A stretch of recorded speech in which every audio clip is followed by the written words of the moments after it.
उस आवाज को सुनते ही नमन और रोहित दोनों ही तुरंत गेट की तरफ देखने लगे, जहां इस वक्त दानिश बिना किसी एक्सप्रेशन के साथ खड़ा था। दानिश को देखते ही नमन और रोहित के पसीने आने लगे। रोहित ने कहा, सर आप। दानिश अंदर की तरफ बढ़ा, तभी नमन ने भी डरते हुए कहा, क्या अभी हमने जो भी बात की आपने वह सब कुछ सुन लिया? इसके जवाब में दानिश तिरछा मुस्कुराते हुए बोला, तो क्या उम्मीद करते हैं आप मुझसे? यह सुनकर अब नमन और रोहित को समझ आ चुका था कि उन दोनों के बीच जो कुछ भी अभी बात हुई थी वह सब कुछ दानिश के कान तक पहुंच गई थी और अब कुछ भी छुपाने का कोई मतलब नहीं था। उन दोनों ने अपने हाथ जोड़ लिए और एक साथ बोले, हमें माफ कर दीजिए Danish sir. Please Danish sir, हमें माफ कर दीजिए। तभी दानिश ने गुस्से के साथ कहा, आपने जो कुछ भी किया है उसके लिए आप दोनों को माफी नहीं बल्कि सजा मिलेगी।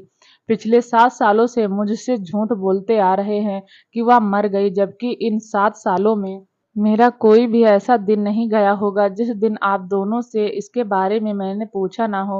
लेकिन आप दोनों ने कितनी सफाई से झूठ बोल दिया। लेकिन अब आपको इसकी सजा जरूर मिलेगी, पर उससे पहले मुझे वह चाहिए। और अब आप दोनों मुझे बताइए कि आप दोनों ने उसे मुझसे इतने सालों तक कहाँ छुपा कर रखा है। यह सुनते ही नमन और रोहित शौक हो गए। नमन ने तुरंत डरते हुए कहा, दानिश सर हमें माफ कर दीजिए। हमने यह सब कुछ जानबूझकर नहीं किया। उस वक्त हमारी अंतरा का कार से बहुत बुरी तरीके से एक्सीडेंट हो गया था और हमारे पास धमकी आई थी कि अगर हमने अंतरा को आपसे दूर नहीं किया तो अंतरा का एक्सीडेंट वापस से कर देंगे और इस बार तो वह अंतरा को लगभग मार डालेंगे। जब मैंने यह सब सुना तो मैं बहुत ज़्यादा डर गया। मैंने रोहित से बात की और फिर हम दोनों ने मिलकर प्लान किया कि अगर हमें अपनी बेटी की जान बचानी है तो उसे आपसे दूर करना होगा। वैसे भी वह एक मामूली सी लड़की है, वह आप तो ओबराय खानदान के वारिस हैं। कोई भी इंसान अगर आपको एक मामूली सी लड़की के पीछे देखेगा तो वह भी गलत समझेगा। और तो और अगर विशाल सर को इसके बारे में पता चलता तो विशाल सर तो पहले ही अंतरा को हमसे अलग कर देते। इसलिए सब कुछ सोचा और आखिर में अंतरा को जयपुर अपनी दादी के पास रहने के लिए भेज दिया। यह सुनते ही दानिश का चेहरा पूरी तरह डार्क हो गया। वह बहुत ही ज्यादा गुस्से में अब लग रहा था। वह इतने ज्यादा गुस्से में था कि नमन और रोहित के हाथ पैर कांपने लगे। उन्हें समझ ही नहीं आया कि अब वह क्या करें, क्योंकि उन्हें यकीन नहीं हो रहा था कि उन दोनों ने अपना सच दानिश से बता दिया था। वह सच तो 7 सालों तक वह दोनों छुपाते आ रहे थे। तभी दानिश गुस्से से दांत पीसते हुए बोला, तो आप दोनों ने उसे जयपुर भेज दिया और वह पिछले 7 सालों से जयपुर में है और यह बात मुझे पता नहीं चली। पैतरे काफी अच्छे सीख लिए हैं आप दोनों ने। मेरे साथ रहकर मुझसे ही गद्दारी करने की कोशिश की। गद्दार शब्द सुनते ही नमन और रोहित ने तुरंत कहा, आपको हमें जो भी सजा देनी है वह दे दीजिए, लेकिन हमें गद्दार मत कहिए। अगर हम गद्दार होते तो विशाल सर ने हमें आपके साथ आने के लिए मना किया था, पर हम दोनों ने अपनी हट की और आपके साथ आए, क्योंकि बचपन से आपको हम देखते आ रहे हैं। आप हमारे आंखों के सामने बड़े हुए हैं। हम आपका साथ ऐसे बीच में नहीं छोड़ सकते। इसलिए प्लीज दानिश सर, आप हमें गद्दार मत कहिए। तभी दानिश ने अपने हाथों की मुट्ठियां कसकर बनाई और दांत पीसकर बोला, आप दोनों ने 7 साल तक मुझे उसका सच छुपाया है और अब आप दोनों को सजा मिलेगी। वह सजा जिसकी आप दोनों ने इमेजिनेशन भी नहीं की होगी। सजा का नाम सुनते ही नमन और रोहित हक्के बक्के रह गए और कहा, आप किस सजा की बात कर रहे हैं? आप हमें कौन सी सजा देंगे? दानिश गुस्से से वहां से जाते हुए बोला, 7 सालों तक आपने उससे मुझे दूर किया और अब आप दोनों के दूर होने की बारी आई है। यह सुनते ही नमन और रोहित दंग रह गए और दानिश वहां से बाहर निकल गया। दूसरे ही पल रोहित ने डरते हुए कहा, क्या कहा दानिश सर ने? वह हमें अंतरा से दूर कर देंगे? नहीं नहीं सर, ऐसा नहीं कर सकते। वह हमारे साथ ऐसा बिल्कुल भी नहीं कर सकते। अंतरा हमारी बेटी है, हम उसी से दूर कैसे रह सकते हैं? नमन ने भी डरते हुए कहा। लेकिन दानिश सर की आंखों में मैंने एक अलग ही एक्सप्रेशन देखी है। वह एक्सप्रेशन बेतहाशा गुस्से वाला है। अंतरा के लिए तड़प सी है, इसलिए वह बिना हमें तड़पाए हमें चैन से जीने नहीं देंगे। इसलिए हमें अब बस खुद को तैयार रखना चाहिए। लेकिन तभी रोहित के दिमाग में कुछ आया तो उसने जल्दी से कहा, वह सब तो ठीक है, लेकिन अंतरा का क्या? अगर दानिश सर अंतरा के पास गए तो क्या होगा? अंतरा तो शायद दानिश सर को भूल ही गई होगी, क्योंकि वह बहुत छोटी थी जब दानिश सर उससे मिले थे। और अगर कहीं दानिश सर ने उसे जबरदस्ती अपने साथ लाने की बात की, तब क्या होगा? आपको तो पता है कि जैसे जैसे अंतरा बड़ी हुई है, वैसे वैसे उसकी जिद गुस्सा भी बहुत ज़्यादा बढ़ गया है। वह पहले से बहुत ज़्यादा बदल चुकी है। पूरे जयपुर में वह फेमस है। कोई भी इंसान, चाहे बड़ा हो या बूढ़ा या बच्चा, उसके सामने ज़्यादा बोल नहीं पाता, क्योंकि वह ऐसे ऐसे जवाब देती है कि सामने वाले का मुंह बंद हो जाए। पता नहीं अब दानिश सर क्या करेंगे उसके साथ। वहीं नमन भी अब बिल्कुल चुप हो गए। इधर दूसरी तरफ इंडिया जयपुर, सुबह का वक्त था। ग्राउंड एरिया में कुछ लगभग 15, 16, 17 साल के उम्र के बच्चे क्रिकेट मैच खेल रहे थे, और जो इस वक्त बैटिंग कर रहा था उसका पूरा चेहरा कवर था और वह काफी तेजी के साथ शॉट मार रहा था। तभी बॉलर ने बॉल चलाया और बैट्समैन ने एक तेज घुमावदार शॉट मार दिया। वह बॉल सीधे बाउंड्री से बाहर वहां पर मौजूद एक घर के खिड़की पर जा लगी। खिड़की का कांच दूसरे ही पल टूट गया, जिसे देखते ही वहां मौजूद कुछ बच्चे तुरंत भाग निकले, क्योंकि उन्हें पता था वह जिस औरत का घर था वह बहुत ज्यादा बुरी थी और बहुत ज्यादा चिल्लाती थी। इधर बॉलर भी जल्दी जल्दी अपना कॉस्ट्यूम उतारने लगा और बैट्समैन को देखकर चिल्लाते हुए बोला, क्या कर रही हो तुम? क्या तुम्हें डांट सुनना है? अगर तुम्हें डांट सुनना है तो तुम सुन सकती हो, क्योंकि गलती तुम्हारी है। और अगर तुम्हें डांट नहीं सुनना तो जल्दी जल्दी चेंज करो और भागो यहाँ से। जैसे ही उस लड़के ने यह बोला, अचानक से वह बैटमैन, जिसने एक लड़कों वाला ड्रेस पहन रखा था, उसने दूसरे ही पल सबसे पहले अपने सर से वो टोपी उतारी। उसे उतारते ही उसके सिर के अंदर मौजूद जो लड़का नहीं बल्कि लड़की थी, उसके लंबे काले पूरे कमर तक बिखर गए बाल, उसके बाल काफी ज्यादा सिल्की थे और हल्की हवा में उड़ रहे थे। इसी के साथ उस लड़की ने अपने चेहरे पर से मास्क भी उतार दिया। चेहरे से मास्क उतारते ही उसका चेहरा धूप में अलग तरह चमकने लगा। वह लड़की काफी ज्यादा खूबसूरत थी। खूबसूरत के साथ साथ वह चेहरे से किसी रॉयल खानदान की दिखाई पड़ रही थी, क्योंकि उसके चेहरे पर एक अलग ही तेज था। लेकिन इस वक्त वह चिढ़ी हुई थी। उसने गुस्से के साथ कहा, हर बार का यही नाटक होता है। जब भी मैं खेलने के लिए ग्राउंड में आती हूँ तब कोई ना कोई प्रॉब्लम आ जाती है। इस बार तो खिड़की का कांच टूट गया। अब पता नहीं यह पागल आंटी मेरी दादी से जाकर क्या क्या शिकायत करेगी। यह कहकर उस लड़की ने जल्दी से अपनी ड्रेस को उतारा और उस लड़के के पास जाते हुए उसकी तरफ कॉस्ट्यूम फेंकते हुए बोली, रख लो इसे, तुम जैसे चिरकुट के साथ खेलने में मजा नहीं आता। अब मैं अपने खुद वहां पर खेलूंगी, जहां ना तो किसी की खिड़की टूटेगी और ना ही किसी का कांच। यह सुनकर वह लड़का चिढ़कर बोला, अंतरा तुम्हें पता भी है तुमने अब तक यहाँ आसपास एरिया के सभी खिड़कियों को तोड़ दिया है। मुझे समझ नहीं आता तुम लड़की हो या नहीं। यह सुनते ही वो लड़की, जो कोई और नहीं अंतरा थी, उसके भाव बदल गए। वह पीछे मुड़ी और उस लड़के को ऊपर से नीचे तक देख कर बोली, शक तो मुझे भी हो रहा है, तुम लड़के हो या कहीं लड़की तो नहीं हो। क्या मैं तुम्हें चेक कर सकती हूँ? यह कहकर वो आगे बढ़ी और उसने उस लड़के की पैंट को उतार दिया। दौड़ते हुए भाग गई और वहां मौजूद आसपास के बच्चे उस लड़के को देखकर हंसने लगे। तो वहीं वह लड़का शॉक हो चुका था। उसने दूसरे ही पल जल्दबाजी के साथ अपने फ्रेंड को पकड़ा और अंतरा को जोर से देखकर चिल्लाते हुए बोला, अंतरा की बच्ची, अगर तुम्हारी शिकायत मैंने तुम्हारी परदादी से नहीं की तो मेरा नाम भी रियान नहीं। यह कहते हुए रियान ने तुरंत अपनी पैंट को पकड़ लिया और वह लगभग दौड़ते हुए सीधे वहां से भाग निकला। इधर अंतरा वहां के एक छोटे से घर में आई। वह घर के अंदर आई तो अंदर पहुंचते ही किसी ने उसके कान को पकड़ लिया। अंतरा चिल्लाई, छोड़िए मुझे परदादी, आप क्या कर रही हैं? क्या आपको शर्म नहीं आती इतनी छोटी सी और मासूम सी प्यारी लड़की पर इस तरह के अत्याचार करते हुए? मैं तो लुट गई, बर्बाद हो गई, कोई बचाओ मुझे इस बुढ़ी परदादी से। उसकी यह सारी नौटंकी भरी बात सुनकर वह औरत, जो काफी बुढ़ी थी, वह उसे गुस्से से देखते हुए बोली, तुम्हें पता भी है यह 72वीं बार है जब मैंने तुम्हारी शिकायत सुनी है। तुम क्यों इतनी बदमाशियां करती हो बेटा? क्यों लड़कों के साथ तुम खेलती हो? तुम्हें पता है ना कि तुम लड़की हो, लड़का नहीं हो। तुम्हें तो थोड़ा लड़कियों जैसी नजाकत रखनी चाहिए। यह सुनते ही अंतरा का मुंह बन गया। उसने तुरंत उस बूढ़ी औरत से अपने कान को छुड़ाया और अपने लंबे बाल दिखाते हुए बोली, क्या आपको मेरे लंबे बाल दिखाई नहीं दे रहे हैं क्या? आपको महसूस हो रहा है कि मैं अभी भी लड़की हूँ या?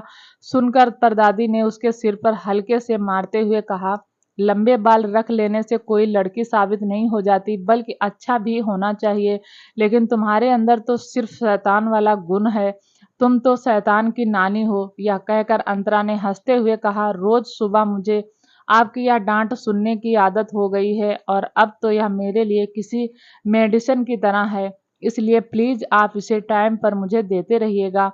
और अभी के लिए मैं फ्रेश होने जा रही हूँ और प्लीज मेरे लिए जल्दी से पाव भाजी बना दीजिए, मुझे उसे खाना है। या आर्डर देते हुए वह खुद देखते हुए सीधे अंदर चली गई और तभी उसकी सारी बातें सुनकर दादी ने लाचारी से अपना सर हिला दिया और बोली, पता नहीं इस लड़की का आगे चलकर क्या होगा, क्योंकि यह तो नॉर्मल बच्चों के जैसे ही नहीं है। मुझे तो इसके भविष्य को लेकर बहुत डर लगता है।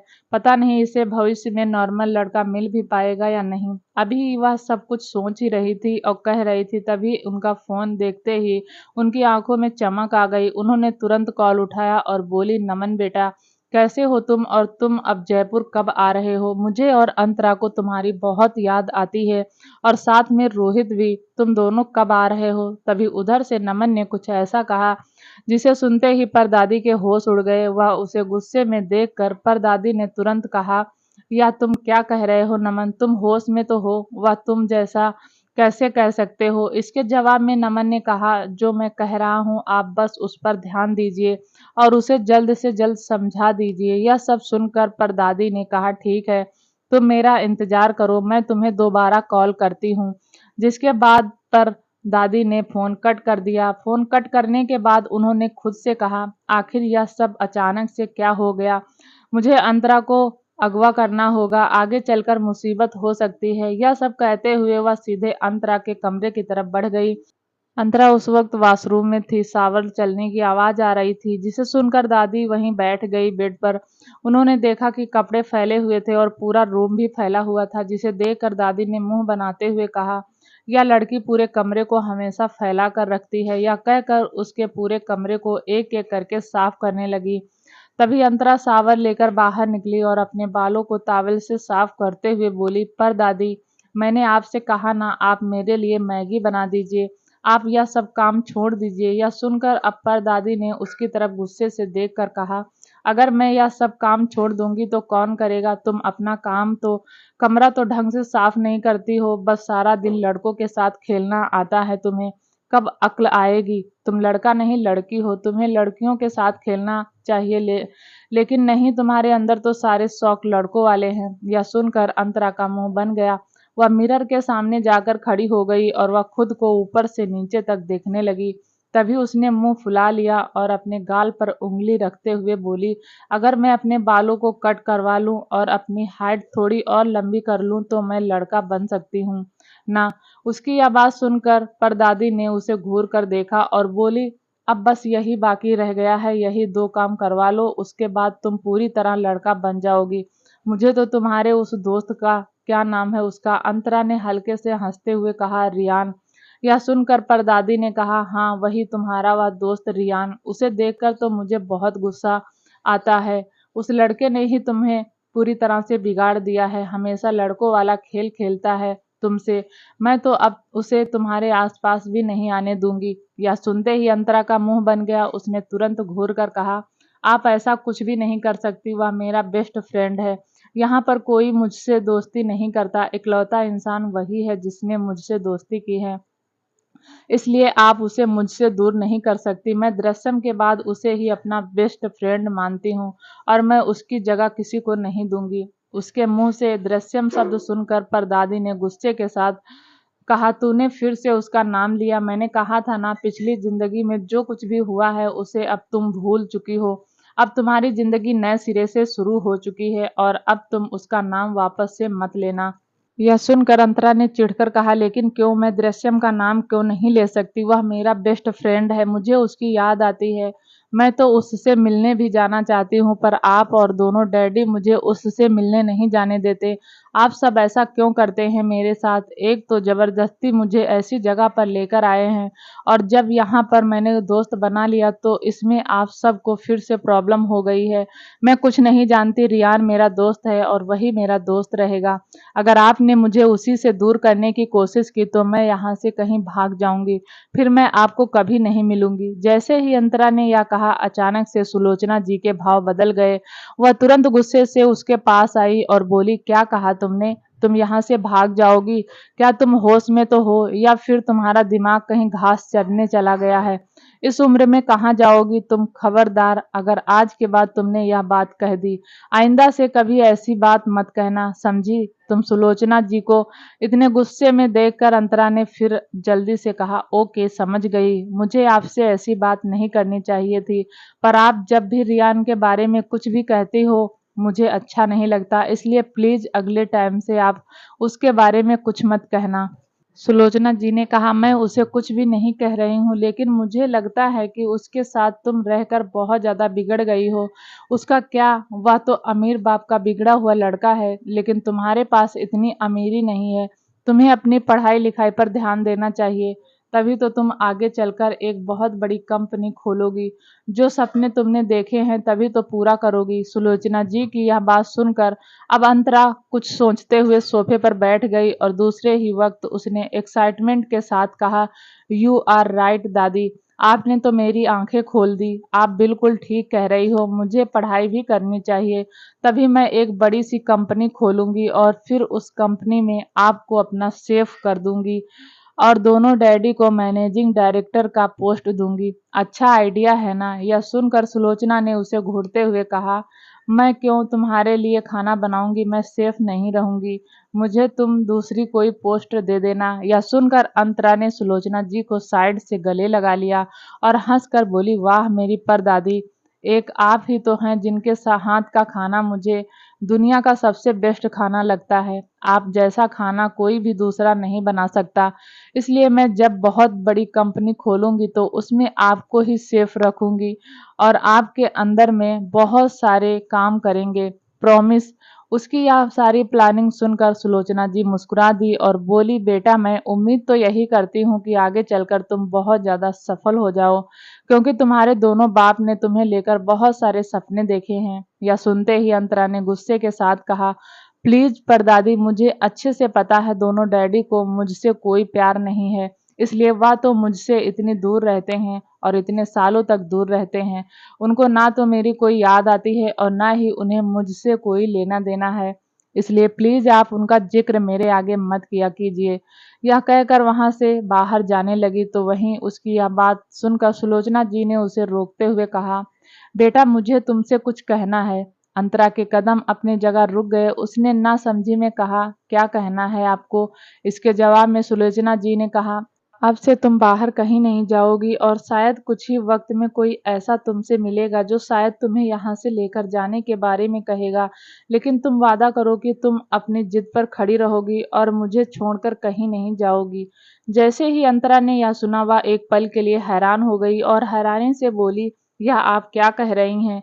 क्या आप सच बोल रही हैं? क्या बात है, मुझे कोई अपने साथ लेकर जाने के लिए आने वाला है? इसके जवाब में सुलोचना जी ने परेशान होकर कहा, जी नहीं बेटा, मैं यह नहीं कह रही हूँ कि कोई तुम्हें ले जाएगा, लेकिन तुम बस इतना सोच लो कि अगर कोई तुम्हें अपने साथ लेकर जाने की जिद करेगा तो तुम उससे ज्यादा जिद करना और साफ साफ कह देना कि तुम मुझे छोड़कर कहीं नहीं जाओगी, ओके? यह सुनकर अंतरा ने तुरंत मासूमियत के साथ कहा, ओके दादी, जैसा आप कहें, पर अब जल्दी चलिए मेरे लिए मैगी बनाइए, मुझे बहुत ज़्यादा भूख लगी है। यह सुनकर सुलोचना जी ने फिर अपना सर हिला दिया और वह सीधे किचन में आई। किचन में आने के बाद वह काम करने लगी, लेकिन उनके दिमाग में अभी भी नमन की ही बातें चल रही थी, जिसे सोचकर उन्होंने खुद से कहा, आखिर मैं कैसे अंतरा को समझाऊं कि वह इंसान उसके पास आ रहा है। वह शायद उसके लिए पूरा पागल है। जिस तरह से मैंने अभी नमन ने मुझे उसके बारे में बताया, उसे सुनकर तो मुझे यही लग रहा है कि पता नहीं वह इंसान क्या करेगा। अंतरा के साथ। मुझे बहुत डर लग रहा है, लेकिन मैं बस यही प्रार्थना करूंगी भगवान से कि मेरी अंतरा को जो मिले अच्छा मिले, जिसमें वह आगे चलकर सुखी रहे। मैं उसकी जिंदगी में दुख नहीं देख सकती। यह सब कहते हुए उन्होंने अपनी आंखें बंद कर ली तो उनकी आंखों से कुछ आंसू गिर गए और वह वापस अपना काम करने लगी। इधर दूसरी तरफ एक बड़ा सा चॉपर लैंड पर था। उस चॉपर के अंदर दानिश ब्लैक आउटफिट में जाकर बैठ गया। उसके हाथ में इस वक्त उसका टैब था। उसने अपने टैब को ऑन किया और ऑन करते ही टैब का जो वॉलपेपर था वह छोटे क्यूट चेहरे से भरा हुआ था। अंतरा के इस चेहरे को देखकर दानिश ने अपना हाथ आगे बढ़ाया और अंतरा के पूरे चेहरे पर अपना हाथ फेरते हुए बोला, बस थोड़ी देर और उसके बाद तुम्हारा मेरा सामना होगा और फिर मैं तुम्हें पूरी तरह से अपना बना लूंगा। या कहते हुए दानिश के चेहरे पर एक अलग ही गहरी मुस्कुराहट थी। अब कुछ ही देर में चॉपर सीधे इंडिया के लिए रवाना हो गया। इधर इंडिया में रोली इस वक्त सोफे पर चुपचाप बैठी हुई थी, क्योंकि कुछ देर पहले जो कुछ भी हुआ था उससे सभी बहुत ज्यादा सदमे में हो गए थे। और फिर तभी वहां पर विशाल आते हुए बोला, मेरा ध्रुव बेटा आज रात को ही वापस आने वाला है, उसकी फेवरेट डिनर रेडी करना। ध्रुव के आने के बाद से सुरेखा रोली तुरंत मुस्कुराते हुए बोली, क्या ध्रुव वापस आएगा? मैं उसके लिए अभी से ही डिनर बनाना शुरू कर देती हूँ। यह कहकर वो जाने लगी, लेकिन तभी विशाल ने उसे गुस्से से देखकर कहा, तुम कहाँ जा रही हो? मैंने तुम्हें जाने के लिए नहीं कहा। तुमने अगर कुछ बनाया तो मेरा बेटा उसे खा नहीं पाएगा। मैं यहाँ पर नेशनल इंटरनेशनल लेवल के शेफ रखे हुए हैं जो डिनर बनाएंगे। तुम मेरे बेटे से दूर रहो तो वही बेहतर होगा। यह सुनकर रोली के चेहरे की सारी खुशी पल भर में ही गायब हो गई। उसे बहुत ज्यादा हर्ट हुआ। उसने अपना सर हिला दिया और बोली, लेकिन वह मेरा बेटा है, मेरा दिल कर रहा है कि मैं उसके लिए कुछ खाने को बनाऊं। विशाल ने गुस्से के साथ कहा, तुम अपने सबसे छोटे बेटे का ख्याल रखती हो, वही काफी होना चाहिए तुम्हारे लिए। बाकी मेरे दोनों बेटे से तुम्हारा कोई लेना देना नहीं है। या कहकर वहां से चला गया। तो वहीं सारी बातें सुनकर रोली ने सरकास्टिक होकर कहा, शायद विशाल जी बिल्कुल ठीक कह रहे हैं, कोई प्यार नहीं लिखा है। यह कहकर वह भी चुपचाप अपने कमरे की तरफ बढ़ गई। उधर दूसरी तरफ रात का वक्त हो चला था। इस वक्त अंतरा गार्डन में मौजूद थी। गार्डन में वह आसपास तितलियों के साथ खेल रही थी। गार्डन में उसके आसपास बहुत सारे चारों तरफ जुगनू जुगनू मौजूद थे, जिससे अंतरा का चेहरा अलग तरह से भी चमक रहा था और वह जुगनू के उजाले में ही वहां पर तितलियों के साथ भी खेल रही थी। लेकिन तभी उसे बहुत अजीब सा महसूस होने लगा। उसने खुद से कहा, मुझे ऐसा क्यों लग रहा है जैसे कोई तो यहाँ आने वाला है। लेकिन उसने यह कहा ही था कि तभी अचानक से वहां की स्ट्रीट लाइट बंद हो गई। स्ट्रीट लाइट बंद होते हुए अंतरा एक पल के लिए शॉक हो गई। वहां अब सिर्फ जुगनू की रोशनी थी और चारों तरफ अंधेरा था। अंतरा ने डरते हुए कहा, मुझे अंधेरे से डर लगता है, मुझे जल्द से जल्द यहाँ से जाना चाहिए।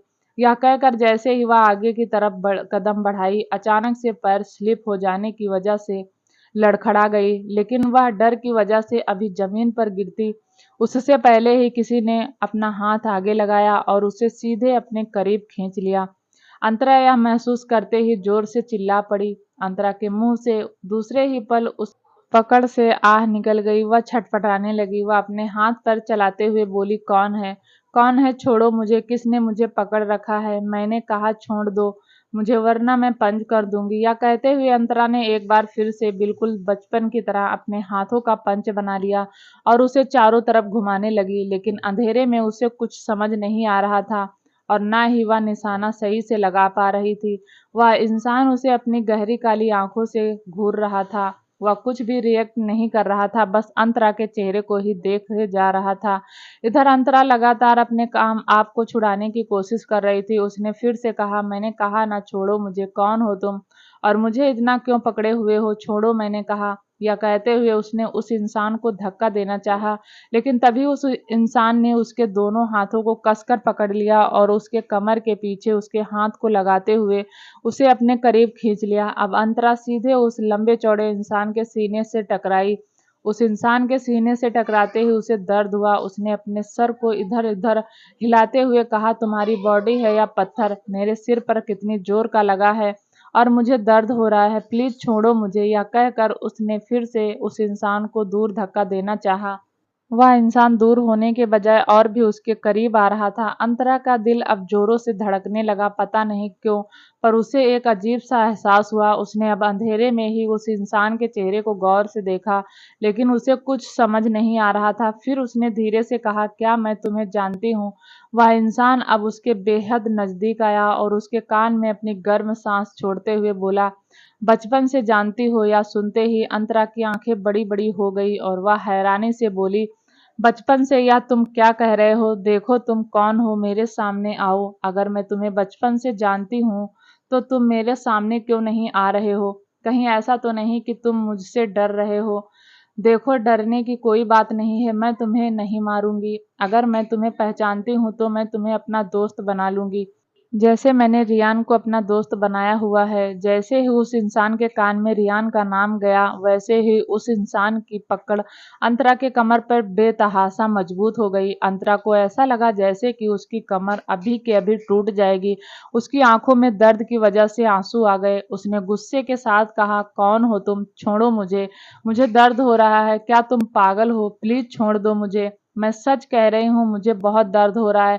यह कहकर वह खुद को छुड़ाने लगी, लेकिन तभी उस इंसान ने गुस्से के साथ उसकी गर्दन को पकड़ लिया और बोला, क्या तुमने इतने सालों में एक लड़के को दोस्त बनाया था और तुम उस लड़के के करीब भी गई थी? जवाब दो मुझे। इसी के साथ वह इंसान अब अंतरा के गर्दन को पकड़कर खींचते हुए अपनी ओर और भी ज्यादा नजदीक कर लिया। और इस वक्त वहां के स्ट्रीट लाइट जो बंद थी, वह स्ट्रीट लाइट ऑन होते ही दानिश का भयानक चेहरा अंतरा की नजरों के सामने आया। दानिश को एक सेकंड के लिए देखकर अंतरा बस देखते रह गई।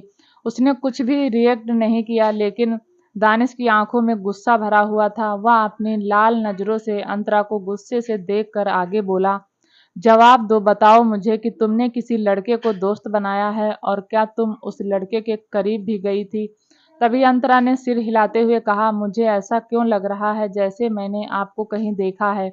यह कहते हुए अब उसे ऊपर से नीचे तक देखने लगी। दानिश की लंबी चौड़ी पर्सनालिटी सबसे अलग थी, जिसे देखकर अंतरा को कुछ समझ नहीं आ रहा था। तभी दानिश ने गुस्से से उसकी गर्दन को छोड़ दिया और दांत पीसकर बोला, ध्यान से देखो मुझे और पहचानो कि कौन हूँ मैं। अंतरा ने जैसे ही दानिश को फिर से दानिश को देखा, उसने तुरंत अपने कदम पीछे ले लिए।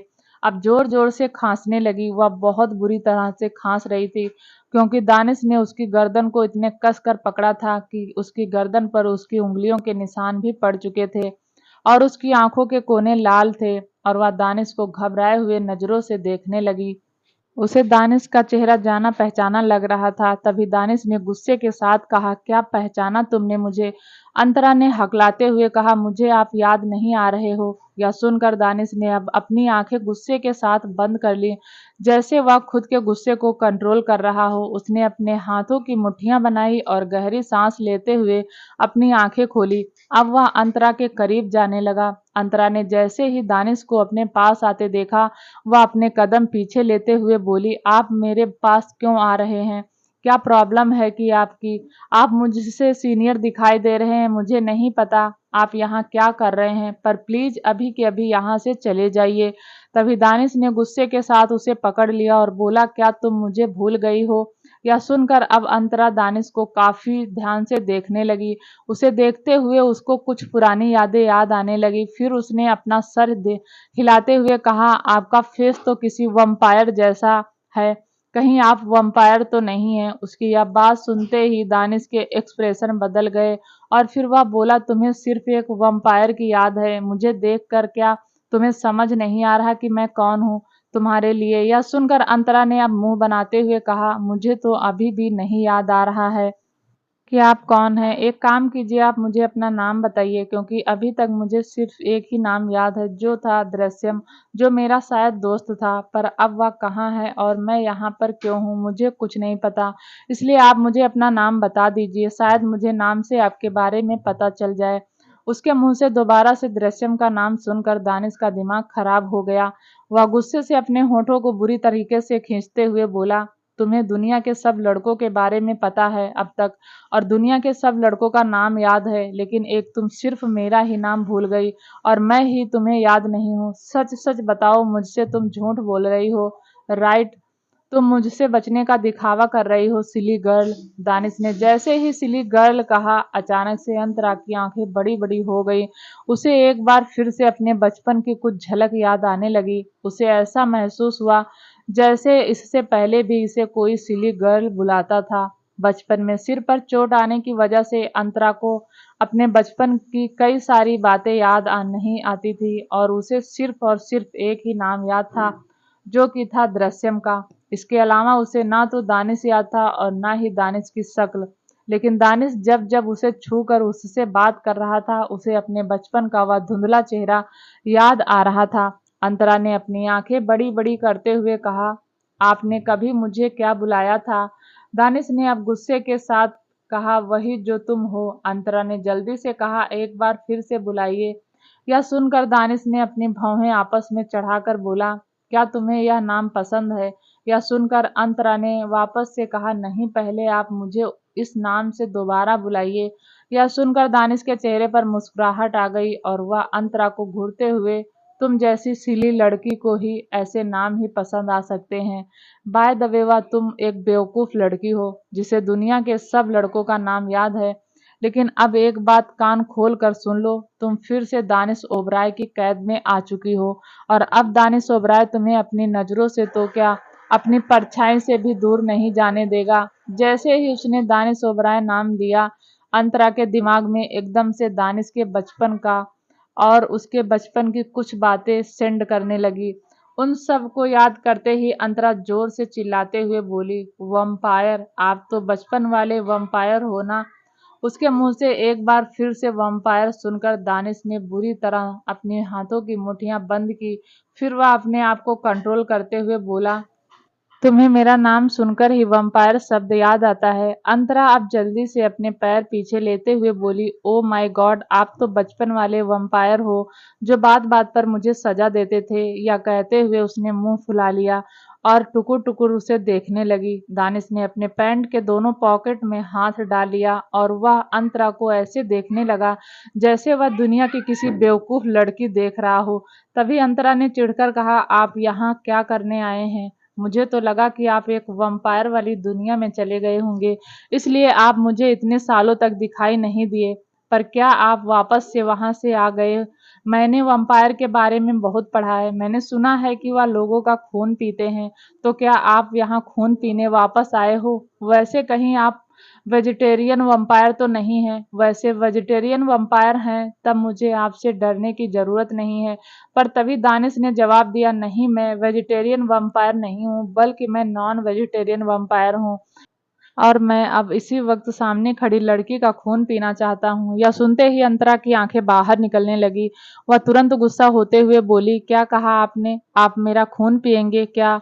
आपको दुनिया का कोई दूसरा इंसान नहीं दिखाई दिया? प्लीज मेरा खून मत पीजिए, मैं आपसे रिक्वेस्ट कर रही हूँ।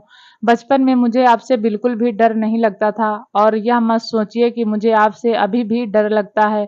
मैं आपसे अभी भी बिल्कुल नहीं डरती, लेकिन आपकी यह जो आंखें हैं मुझे कभी कभी डरा देती हैं। प्लीज मैं आपसे रिक्वेस्ट कर रही हूँ, मेरा खून मत पीजिए। इसी के साथ अब अंतरा तुरंत यहाँ से वहां भागने लगी। उसे एक बार फिर से बचपन की तरह दौड़ते देख दानिश ने अपने दांत पीसते हुए कहा, लड़की बिल्कुल भी नहीं बदल सकती। जैसे यह बचपन में थी उसी तरह आज भी है। लेकिन जिन दो लड़कों का तुमने नाम लिया है, उनमें से एक का तो मैं कुछ नहीं करूंगा, लेकिन दूसरे को मैं छोड़ूंगा नहीं। उसे तुम्हारा दोस्त नहीं बनना चाहिए था। उसने तुमसे दोस्ती करके अपनी जिंदगी की सबसे बड़ी गलती की है। यह कहते हुए वह सीधे अंतरा की तरफ जाने लगा। अंतरा चारों तरफ दौड़ते हुए बोली, प्लीज मेरे पास मत आना, मुझसे दूर रहना। आप जैसे मुझे वम्पायर पसंद नहीं है। मैं वेजिटेरियन वम्पायर को पसंद करती हूँ। अभी के अभी मुझसे दूर हो जाइए। लेकिन तभी दानिश आगे आया और उसने अपने पैर को आगे की तरफ कर दिया। अंतरा संभल नहीं पाई और उसके पैर से लड़खड़ाए और सीधे जमीन पर धड़ाम से गिर पड़ी, जिसे देखकर दानिश तिरछा मुस्कुराहट के साथ बोला, तुम्हारा खून तो मैं पी लूंगा और तुम मुझे रोक नहीं सकती। यू नो वाट, तुमने बचपन में मुझे बहुत परेशान किया था और अब तुम बड़ी हो गई हो। अब तुम्हें पता चलेगा कि परेशान करना आखिर किसे कहते हैं। यह सुनते ही अंतरा की आंखें शौक से बड़ी हो गई। दानिश के बदलते एक्सप्रेशन को देखकर अब अंतरा काफी ज्यादा घबरा गई। तभी उसने धीरे से कहा, क्या आप मुझसे गुस्सा हो रहे हो? कहीं आप बचपन की तरह फिर से तो मुझे सजा देने वाली बात नहीं करेंगे? देखिए, अगर आप ऐसा कुछ करने वाले हैं तो मैं पहले आपसे बता देती हूँ, मैं आपसे डरूंगी नहीं, बल्कि मैं आपको पंच कर दूंगी। यह कहकर उसने एक बार फिर से अपने छोटी सी मुट्ठी के पंच को बना लिया और उसकी तरफ दिखाने लगी। लेकिन तभी दानिश ने उसके पंच को अपनी मुट्ठी में भर लिया और झटके के साथ अंतरा को अपने कंधे पर उठा लिया। अंतरा के हाथ पैर अब दोनों हवा में थे। अचानक से उसके दिमाग में कुछ पल आने लगे और वह एक्साइटमेंट में बोली, क्या मैं फिर से हवा में उड़ने लगी? इसके जवाब में दानिश ने तिरछा मुस्कुराकर कहा, हाँ, तुम हवा में उड़ने लगी हो और तुम्हें यह भी नहीं पता कि तुम अब उड़कर कहाँ जाओगी। यह सुनकर अंतरा को दूसरे ही पल एहसास हुआ कि वह इस वक्त दानिश के शोल्डर पर है, ना फिर उड़ रही है, जिसके वजह से वह जोर जोर से अपने हाथ पैर चलाने लगी और चिल्लाते हुए बोली, कहाँ लेकर जा रहे हैं आप मुझे? अभी के अभी छोड़िए, मैंने कहा, मुझे नीचे उतारिए, आप मुझे कहाँ लेकर जा रहे हैं? दानिश ने उसकी एक बात नहीं सुनी और वह उसे लेकर गेट की तरफ जाने लगा। खुद को बाहर ले जाते देख अंतरा के हाव भाव बदल गए। उसने हकलाते हुए कहा, यह आप क्या कह रहे हैं और आप मुझे बाहर क्यों लेकर जा रहे हैं? क्या आप मुझे सजा देने जा रहे हैं? देखिए, प्लीज, आई एम सॉरी, अगर मैंने आपको हर्ट किया हो तो प्लीज मुझे छोड़ दीजिए। मैं अपनी दादी को छोड़कर कहीं नहीं जाऊंगी, प्लीज प्लीज। लेकिन दानिश ने अभी भी उसकी बातों का कोई जवाब नहीं दिया। पर वह जैसे ही गेट की तरफ बढ़ा, इस वक्त सामने थोड़ी दूर से रोहित और नमन ने जैसे अपने सामने का नजारा देखा, वह दोनों एक पल के लिए दंग रह गए। इस वक्त अंतरा को दानिश की गोद में देखकर नमन तुरंत आगे आते हुए बोले, दानिश सर, छोड़िए, आप क्या कर रहे हैं मेरी बेटी के साथ? तो वहीं दानिश ने यह सुनकर अपनी भौं चढ़ाकर बोला, तो यहाँ पर छुपा कर रखा था आप दोनों ने इसे। अंतरा तभी दानिश की गोद से नीचे कूद गई और जल्दी से नमन के पास जाने लगी। लेकिन इस वक्त दानिश ने पीछे से उसके स्कर्ट को पकड़ लिया और उसे खींचकर अपने करीब कर लिया। अंतरा का मुंह बन गया और उसने जोर से कहा, डैडी देखिए ना, बचपन वाले राक्षस फिर से वापस आ गए और अब यह मुझे कहीं लेकर जा रहे थे। उन्होंने कहा है मुझे सजा देंगे। प्लीज डैडी, इन्हें यहाँ से भेज दो, मुझे यह बिल्कुल पसंद नहीं है। यह सुनते ही दानिश गुस्से से नमन और रोहित की तरफ देखकर बोला, यह सारी गलती आप दोनों की है। आप दोनों ने मुझे इससे इतने सालों तक दूर रखा। इसे तो मैं याद भी नहीं हूँ, सिवाय मेरे भाई के इसे कोई याद नहीं है। यह सुनकर अब नमन और रोहित दोनों को ही कुछ समझ नहीं आया कि वह दोनों क्या जवाब दें। लेकिन तभी रोहित ने बात संभालते हुए कहा, दानिश सर, एक काम क्यों नहीं करते? हमारा घर आपके लिए थोड़ा छोटा भले ही है, पर अभी के लिए आप हमारे साथ यहीं पर कुछ दिन रुक जाइए।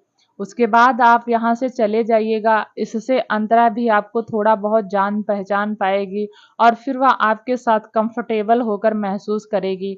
और मैं सही कह रहा हूँ ना? नमन ने भी तुरंत अपना सिर हिलाते हुए कहा, हाँ, रोहित बिल्कुल ठीक कह रहा है दानिश सर। यहाँ हम आपके रहने की पूरी व्यवस्था अच्छे से करवा देंगे, आपको कोई भी प्रॉब्लम नहीं होगी। प्लीज आप यहाँ पर ही रहिए, लेकिन हमारी अंतरा को यहाँ से मत लेकर जाइए, हम आपसे रिक्वेस्ट कर रहे हैं। यह सुनकर दानिश कुछ सेकंड के लिए खामोश रहा और फिर अपनी भौं चढ़ाकर बोला, आप दोनों को पता है ना कि मैं यहाँ किस मकसद से आया हूँ? मकसद का नाम सुनते ही रोहित नमन के भाव बदल गए और उन दोनों ने तुरंत कहा, जी सर, हमें अच्छे से पता है और आप फिक्र मत कीजिए, हम उसे याद रखेंगे। दानिश ने अब बिना किसी एक्सप्रेशन के साथ छोटे से घर को देखकर बोला, मैं चाहता हूँ कि अंतरा बस मुझे अच्छे से पहचान जाए। इसके बदले अगर मुझे इस झोपड़ी में भी रहना पड़ेगा तब भी मुझे कोई फर्क नहीं पड़ता। यह कहकर वह बिना किसी परमिशन के अंदर चला गया। तो वहीं अंतरा ने जब अपने घर को झोपड़ी सुना तो उसका मुंह बन गया। पीछे से जा रहे दानिश को देखकर मुंह बनाकर चिढ़ाने लगी। फिर वह चिढ़कर बोली कि झोपड़ी नहीं बल्कि मेरा प्यारा सा घर है। आई नो यह आपके लिए विला तरह बड़ा नहीं है, लेकिन मेरे लिए मेरा घर बहुत प्यारा है। यह कहते हुए वह दानिश को और भी ज्यादा चिढ़ाने लगी। तभी रोहित और नमन ने उसे अपने सीने से एक साथ लगा लिया। वहीं रोहित नमन के सीने से लगते ही अंतरा के चेहरे पर बड़ी सी स्माइल आ गई। वह दोनों से दूर हुई और प्यार से बोली, आई मिस यू डैडी।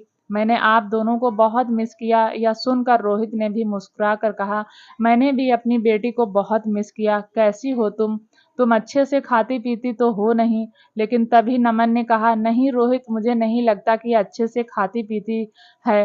तुम देख नहीं रहे हो इसकी हालत कितनी दुबली पतली हो गई है। तभी रोहित ने कहा, आप फिक्र मत करो, अब हम दोनों आ गए हैं ना।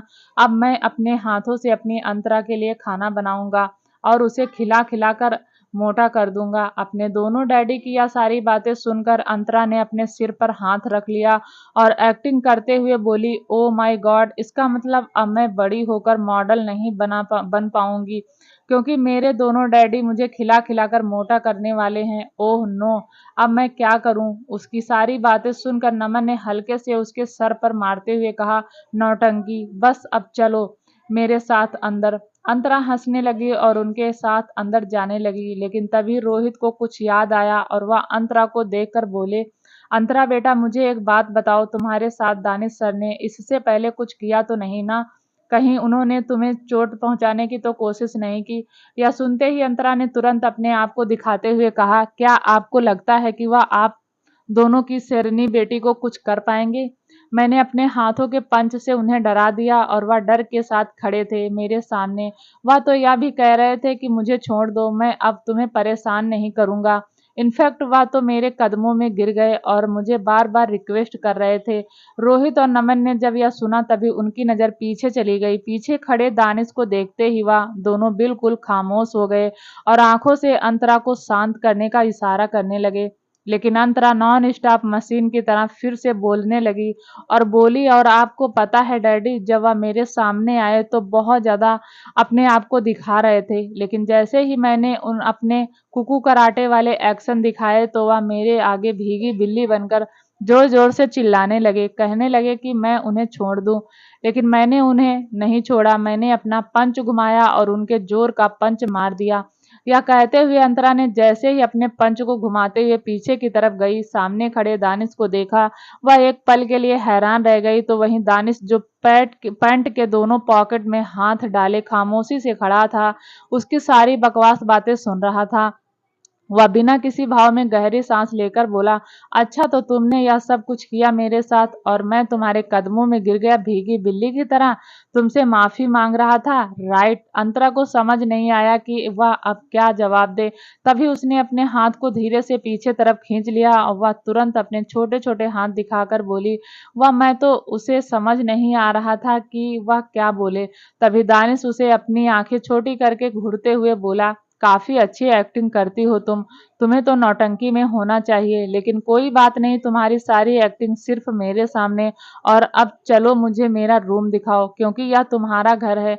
यह कहकर वह आगे बढ़ा और उसने अंतरा के हाथ को जबरदस्ती पकड़ लिया और उसे खींचते हुए अंदर की तरफ लेकर चला गया। तो वहीं अंतरा का मुंह बन गया। वह मन ही मन दानिश को कोसते हुए बोली, वंपायर कहीं के, पता नहीं कहाँ से चले आए। इतने अच्छे से मैं अपनी जिंदगी जी रही थी, पर क्या इन्हें आना जरूरी था? मैंने आज ही गॉड जी से बहुत सारी शिकायत की थी, लगता है इसलिए आज उन्होंने मुझे सजा दे दी और सजा के तौर पर वंपायर को मेरे पास भेज दिया।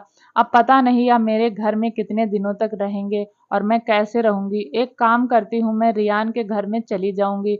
उससे कह दूंगी कि वह मुझे अपने घर में कुछ दिनों के लिए रहने के लिए जगह दे दे, जब तक कि यह वंपायर यहाँ पर हैं। गुड आइडिया, मैं आज रियान के पास कॉल करूंगी। यह कहते हुए उसने प्लान कर लिया था कि वह अब रियान के घर में रहने के लिए चली जाएगी जब तक कि दानिश यहाँ है, पर इस बात से अनजान थी कि अब दानिश उसकी जिंदगी में पूरी तरह से कब्जा कर चुका था। वह चाह कर भी ना तो दानिश से बच कर जा सकती थी और ना ही दानिश से दूर जा सकती थी। तभी अंतरा ने गेट रूम की तरफ इशारा करते हुए कहा, हमारे इस घर में सिर्फ 5 लोग हैं। एक में परदादी रहती है, एक में मैं रहती हूँ, एक में मेरे डैडी रहते हैं और एक में मेरे सेकंड डैडी रहते हैं, और जो पांचवा है वह गेस्ट रूम है जिसमें आप रहेंगे। और एक बात, अगर आपको इसमें रहना है तो आपको खुद से ही सफाई करनी पड़ेगी, क्योंकि मेरे एग्जाम आने वाले हैं और मैं स्कूल जाती हूँ। इसलिए मेरे पास टाइम नहीं है। यह सुनकर दानिश ने एक नज़र उस रूम को देखा। वहां पर चारों तरफ मकड़ी के जाले लगे हुए थे, बेड भी बहुत ज्यादा गंदा था। वह सब कुछ देखकर उसने मुस्कुरा दिया और बोला, तो तुम मेरे लिए इस रूम को साफ नहीं करोगी?